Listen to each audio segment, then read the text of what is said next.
Hello, beautiful listeners. Tonight's sleep story concerns a substance that is very close to my heart and is likely to be dear to you as well. I am talking, of course, about chocolate. Now, our sleep story actually begins about 4,000 years ago in ancient Mesoamerica, which is modern-day Mexico and South America. And it continues until very recently. While I tell you this story, I will be making ASMR triggers and sounds with this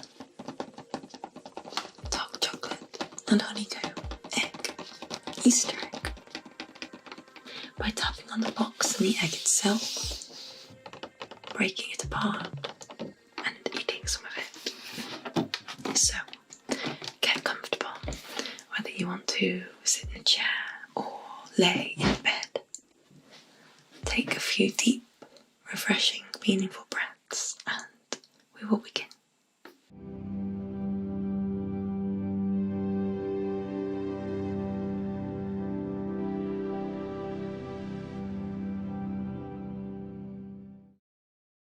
So, where do we begin? Well, interestingly enough, the first instances of chocolate that we know of were actually drank rather than eaten, like we all do at Easter. Well, if you celebrate Easter, I don't really celebrate Easter, but I do like to eat the chocolate. Anyway, we of course have hot chocolate, but we don't drink it in the same way as the ancients. Well, archaeologists have found evidence of cacao trees as far back as the civilization as the Olmecs, one of the earliest civilizations in Latin America, about 4,000 years ago. Unfortunately, the knowledge of who invented chocolate and why has been lost to time, but we can assume it was sometime in the 2nd century BC.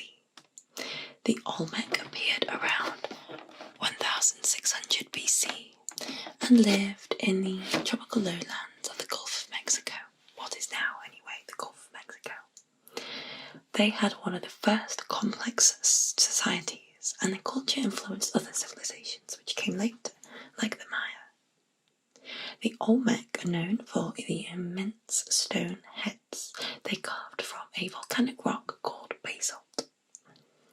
There is a lot we don't know about the Olmecs, but archaeologists did discover ancient pots and vessels from around 1500 BC with traces of theobromine, a stimulant found in chocolate and tea.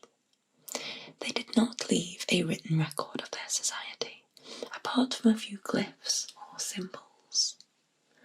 So we don't know exactly how they used chocolate, or who invented it, or why. Whatever they did, they passed this knowledge on to the Maya, a more famous early civilization in the same area, and a civilization that lasted from around 1800 BC to about 900 AD, and this was near modern-day Guatemala.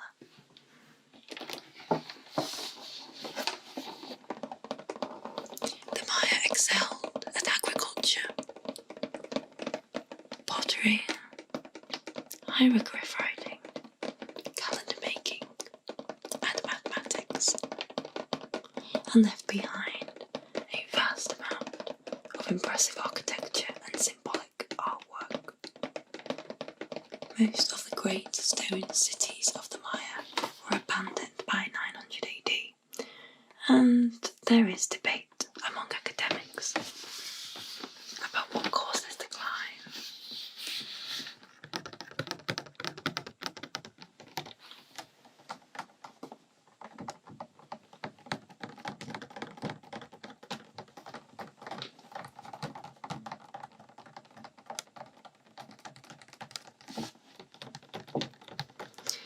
because the Maya left behind a lot more than the Olmecs, we have a better idea of what they did with chocolate. The Maya did not just use chocolate, they revered it and adored it, and thought of it as the drink of the gods. Remember, they still only drink chocolate at this point of time.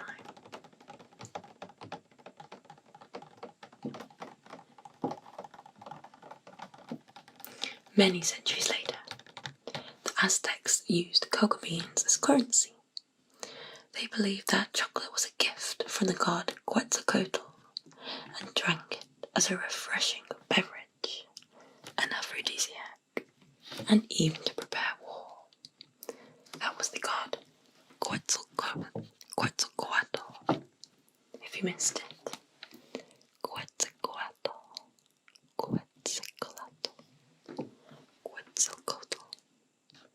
So I'm not sure how you pronounce that. I think I've just said it loads of different ways. I think it's Quetzalcoatl. I thought it was a good trigger word, but now I realise I can't really pronounce it. Quetzalcoatl. Anyway, they drank it hot or cold and spiced, like the Mayans did. Cacao beans were considered more valuable than gold. And chocolate was mostly an upper class extravagance, although lower classes enjoyed it on special occasions like weddings.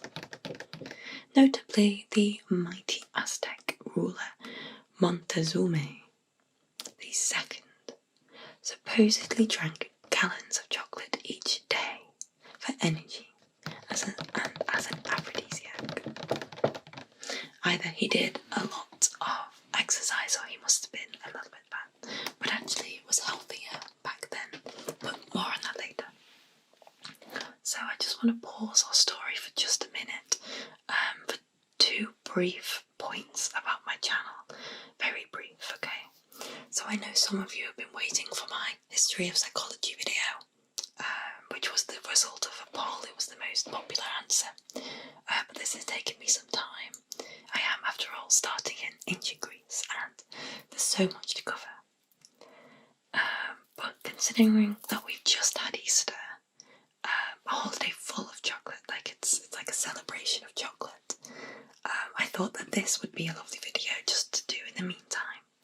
Secondly, please consider supporting me and my channel. I have a Patreon page with very small subscriptions per month and tiers with different benefits. And you can also, if you want to instead, if the monthly subscriptions put you off, I have a Ko-fi page and you can give a one-off donation. I think it's pronounced coffee actually, because it's like donating like as little as a coffee, like buy me a coffee, but you can donate as little as you like. And both the Patreon and coffee pages are in my description. I will be uploading a longer, more in-depth, more historical look at the history of chocolate, with more on chocolate itself on my Patreon page, just for my patrons, and I'll be doing that really soon. So, anyway, now we're going to move on to conquistadors and chocolate, but I'm just going to move on a little with the egg, and I'm going to get it out of its box. Who doesn't like the little ASMR unboxing?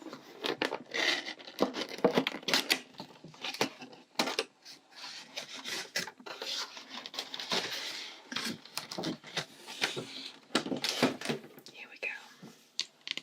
It's beautiful, isn't it?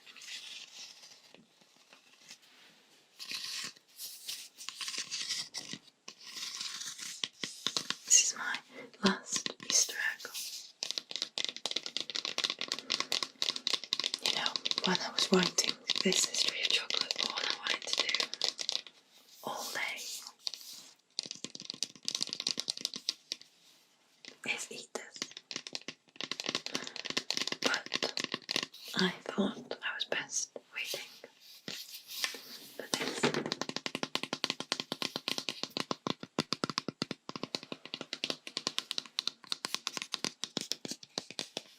Now, back to our story. Chocolate finally reached Europe in the 15th century after Spanish conquistadors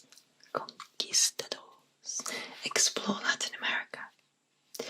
No one knows for sure exactly when chocolate reached Spain, but there are a few stories. One is that Christopher Columbus, the man who discovered America, I say discovered because although Columbus is credited for discovering America, plenty of others, including the Vikings, had discovered it before, and of course Native Americans had lived there for centuries. So, Christopher Columbus captured a Mayan canoe to get a look at the kinds of goods that they were trading and valuing in the new land. Among the contents were fine clothes, weapons, and even a copper bell, as well as a large number of unfamiliar beans. Columbus showed no interest in the beans, which to him seemed worthless, but his son Ferdinand did note that when any of the beans fell to the ground, the natives would scramble to retrieve each one as if an eye had fallen from their heads. Columbus didn't bother bringing them back to Europe, but legend has it that explorer Hernan Cortés brought chocolate to his homeland in 1528. The story says that Cortés too wasn't impressed by the beans, and was far happier with the exotic treasures he found when he marched west from the Yucatan Peninsula and defeated the great Aztec ruler Montezuma, and conquered the Aztec capital of Tenochtitlan, sorry again butchering the pronunciation, in 1521. As the Spanish conquerors took over as rulers and Spanish colonists began living among and marrying the natives, the traditional Mesoamerican uses of cacao were adopted or adapted by Spanish settlers. They continued to use the beans as money for everyday purchases, but they found ways to make the chocolate drink more to their liking by warming it and adding spices and sweeteners with which they were more familiar. The Spanish also came up with their own name for this warm cacao beverage, one that was easier for them to pronounce: chocolate. There is disagreement over the exact origins of this word, but a strong theory suggests that it came from combining the Yucatec word for hot, which is chocol, and the Aztec word for water, atl, to form chocolatl, which the Spanish invaders would have pronounced as chocolate, or something similar to that. Now, as we discuss how chocolate reaches Europe, I'm going to try and break it. Just got a flat piece here.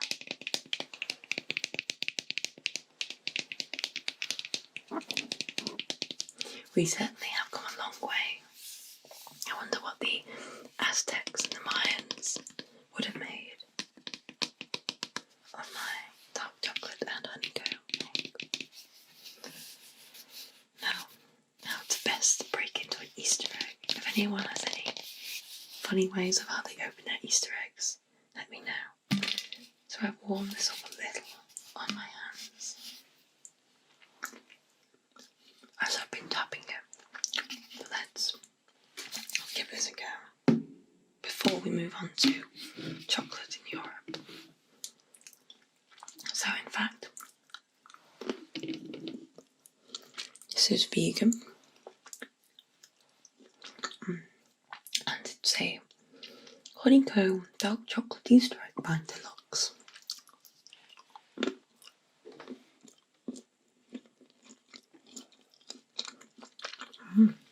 It's lovely. Not getting much honeycomb now. It might be just a flavouring, nice crunch, which would be good for ASMR.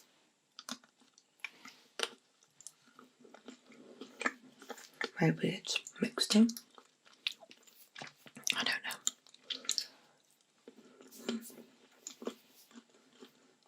know. Very nice. So I'm gonna have a little bit as I. Oh, here's some honeycomb.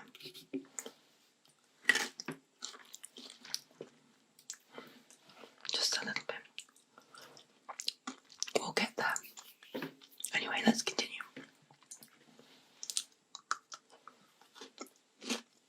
There's honeycomb. Delicious. Anyway.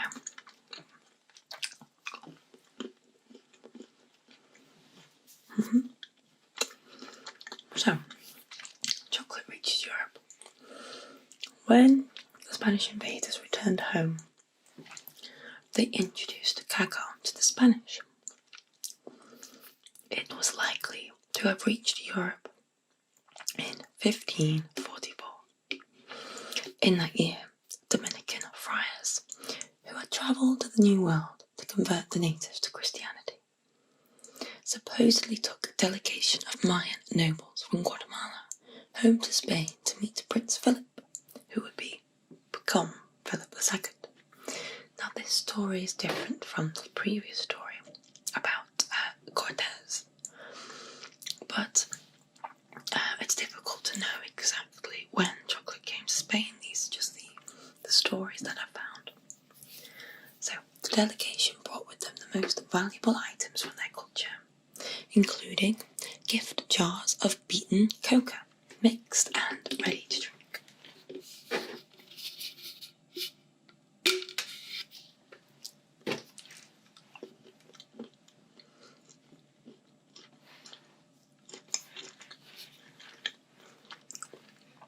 The Spanish nobility quickly took to this new and exciting beverage, as did Catholic priests in Spain, who used the high-energy drink to sustain themselves during religious fasting. Remember, chocolate is a stimulant and does contain caffeine. However, it seems that the Spanish wanted to keep chocolate away from the rest of Europe. For close to a century, Spain hid the secret of cacao beans, restricting their processing exclusively to monks who were hidden away in Spanish monasteries. In fact, the secret was so well kept that when English pirates boarded what they thought was a Spanish treasure ship in 1579, they mistook its huge cache of cacao beans for a worthless load of dried sheep droppings. Although, goodness knows why they'd be shipping that about. And in frustration, the pirates torched the entire sleep. I've written sheep there, but that's not what I mean. Sleet, is that right? Anyway, burned the entire ship. It's all gone. They did not realise they were destroying a cacao trove that would eventually be worth a very large amount of money in their homeland. As the drink became more and more popular among upper-class Spaniards, it developed into a profitable industry for Spain, which began planting the cacao trees in its overseas colonies. As a result, Spain also became home to the very first chocolate factories, where the dried, fermented beans shipped from the New World were roasted and ground. Eventually, with the decline of Spain as a world power, the secret of cacao leaked out, and the Spanish crown's monopoly over the chocolate trade came to an end. By the mid-17th century, the knowledge of cacao had spread like wildfire to Italy, France, Germany, and England.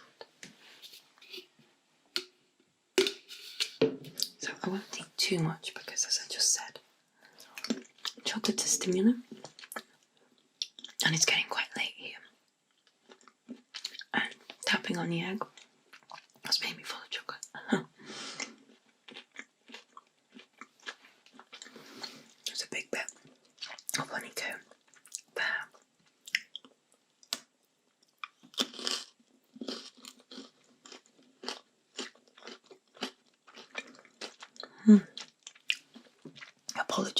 like eating noises.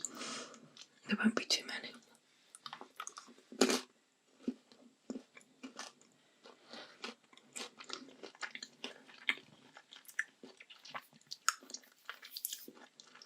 So, how is chocolate made? Let's take a break from the history and discuss how it's made today. Most chocolate is mass produced and the process is highly refined, although some chocolatiers still make it by hand. First, I want to briefly explain the difference between cacao and cocoa, as both terms will be used in this video. It's likely that you're more familiar with cocoa powder, as it is more commonly used, especially in baking, chocolate cakes and brownies. But cacao is rising in popularity as people begin to shift towards more natural and vegan diets. The difference between cacao and cocoa generally is the heat it requires to make and whether or not it's fermented. So, cocoa is processed at a much higher temperature, and often packaged cocoa has added sugar and dairy. Both of these substances start out as beans from the cacao plant, which are separated from the fatty part known as cocoa butter. At harvest, cacao beans are fermented to develop flavour and texture. So cacao powder is made from fermented beans that have not been roasted. They are processed at low temperatures and then milled into powder. The result is a powder that is bitter in taste and higher in nutritional content. Cocoa powder, on the other hand, is made from beans that are both fermented and roasted, and then processed at a much higher temperature. So sorry, I got that wrong when I said the difference was that they're fermented. They're both fermented, but cocoa is also roasted, and cacao is not roasted. So the result from cocoa is a less bitter, slightly darker powder that has lost some of its nutritional value because it's been cooked on a higher heat. It is thought that cacao products are rich in disease-fighting plant compounds including flavonols, which have antioxidant, heart protective and anti-cancer properties. It is also a good source of iron, fibre and magnesium. Anyway, back to how chocolate's made. Production begins at the cacao tree, where cacao pods containing cacao beans in a cotton wool-like pulp are harvested between October and December.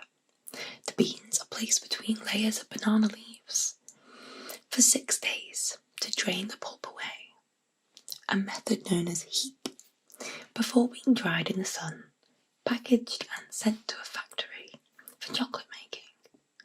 Inside a chocolate factory, the beans are heated inside a continuous roaster as they travel along a conveyor belt.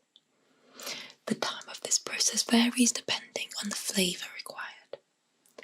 Once suitably roasted, they are broken down into small pieces and their brittle shells are removed, leaving only the meaty centres of the beans, the nibs, which contain the essential cocoa butter for chocolate production.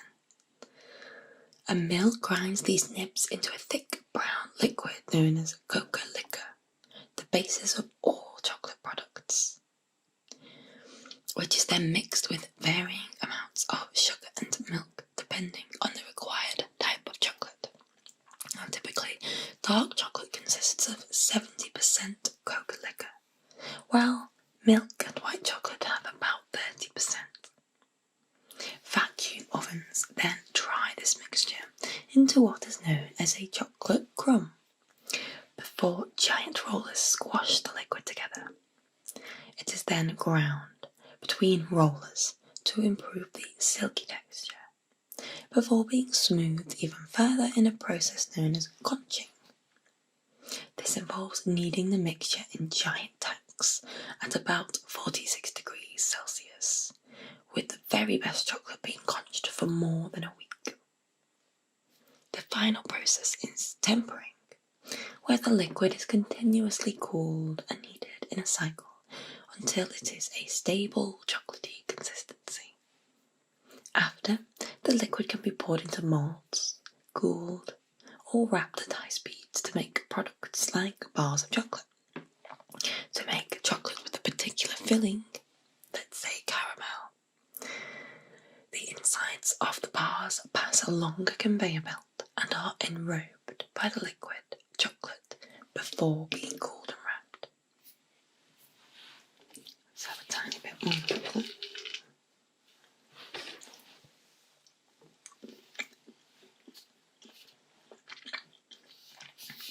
I hope you managed to have some nice chocolate over the Easter period if you celebrate Easter.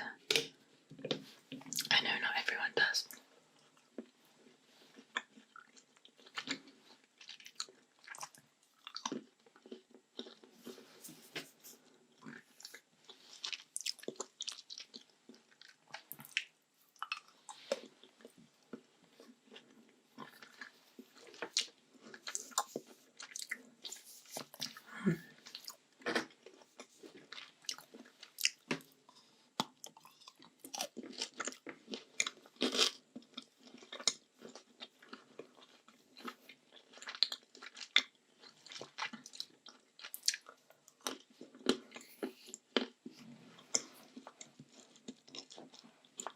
So let's continue with our story, where chocolate has gone to Europe and beyond. So soon after the secret of chocolate is out, what can be described as chocolate mania hits Europe. With the high demand for chocolate came chocolate plantations, which, unfortunately, were mostly worked by thousands of slaves. There was a major difference in European chocolate. European palates weren't satisfied with traditional Mesoamerican chocolate drink recipe. Instead, they made up their own varieties of hot chocolate with cane sugar, cinnamon, and other spices and flavourings. Soon, fashionable chocolate houses for the wealthy cropped up throughout London, Amsterdam, and other big cities across Europe. Chocolate arrived in the American colonies in 1641, when a Spanish ship arrived in Florida. It is believed that the first American chocolate house opened in Boston in 1682. By 1773, cocoa beans were a major American colony import, and chocolate was enjoyed by people of all classes. During the Revolutionary War, chocolate was provided to the military as rations, and sometimes given to soldiers as payment instead of money. It seems to have been a common idea to provide soldiers with chocolate. As I mentioned before, chocolate was given to Aztec armies, and in addition, chocolate was provided as rations to soldiers during World War II.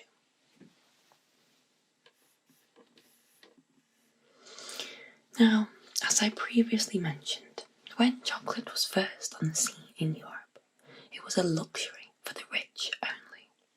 But in 1828, Dutch chemist Conrad Johannes van Houten discovered a way to treat cacao beans with alkaline salts to make a powdered chocolate that was easier to mix with water.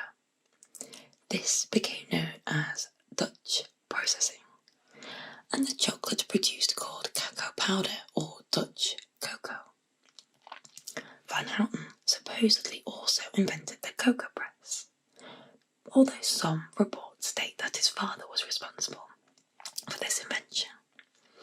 The cocoa press separated cocoa butter from roasted cocoa beans to inexpensively and easily make cocoa powder, which was used to create a wide variety of delicious chocolate products. Both Dutch processing and the chocolate press helped make chocolate affordable for everyone and open the door for chocolate to be mass produced. A little bit more satisfying chocolatey egg snap.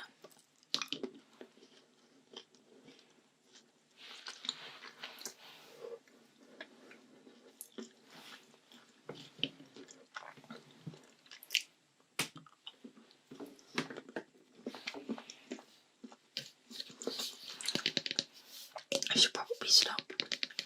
Because I mean, the top.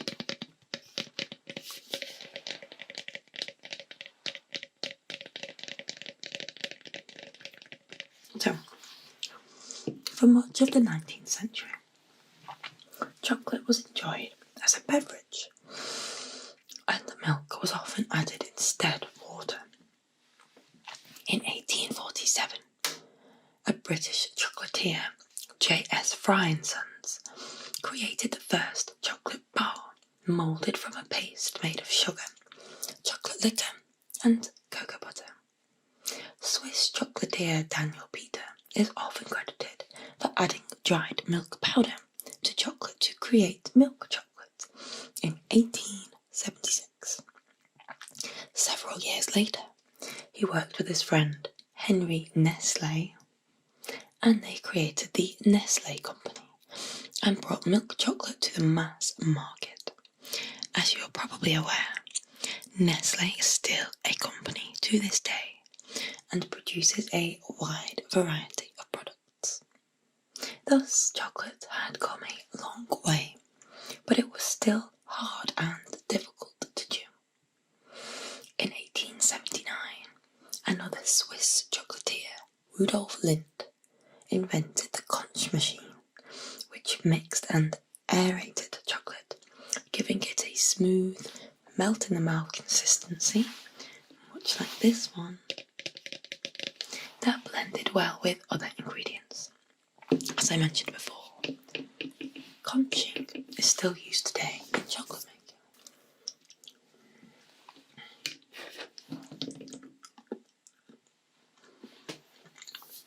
So, as the knowledge of chocolate spread, so did its uses. Chocolate, though often seen as unhealthy today, was originally thought of as being medicinal and was promoted in Europe as a healing tonic. And in those days, folks were always on the lookout for anything that might help prevent or cure disease. It was, after all, a time before the modern understanding of disease and the effective treatments that followed.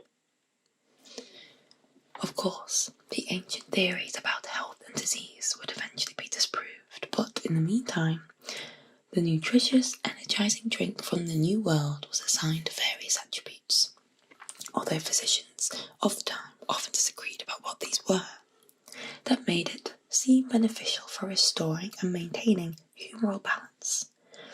The humours, of course, being based on the ancient theory that health is related to the four humours.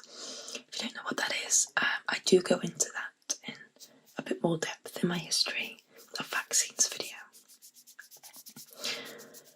Now, in 1570, the royal physician of Philip II of Spain, who I mentioned earlier, actually recommended chocolate to His Majesty for, among other things, reducing fevers and easing stomach discomforts. As chocolate spread through Europe, physicians of the time chimed in with a variety of chocolate prescriptions. Over the next few hundred years, chocolate would be tested or prescribed for more than 100 different medicinal uses, from stimulating the nervous system and improving digestion and bowel function to treating health problems ranging from anemia and poor appetite to mental fatigue, poor breast milk production, tuberculosis, fever, gout, kidney stones and poor sexual appetite. While the cacao beans and the chocolate drink were most often prescribed as internal treatments, some doctors made special topical preparations containing cacao beans, cacao bark, cacao butter, and even the leaves and flowers of the cacao tree to treat burns, cuts, and skin irritations. Whilst this sounds strange, cocoa butter is still used today in some moisturisers and creams, and they always smell lovely. Chocolate's purported health, preserving, and curative powers had much to do with the initial enthusiasm for chocolate in countries across Europe, because of its new and unique flavour and unheard of energising effects. Chocolate did arrive in Europe about the same time as coffee and tea, giving Europeans their first experience of the stimulating effects of caffeine. And this, undoubtedly, helped make it a much craved mainstay among Europe's elite. Now we've just got one more paragraph to make, and it is, I can actually tie it back to the chocolate I'm holding here in my hand.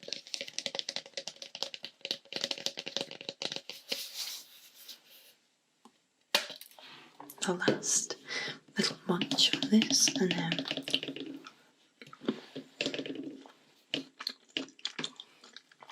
the final point.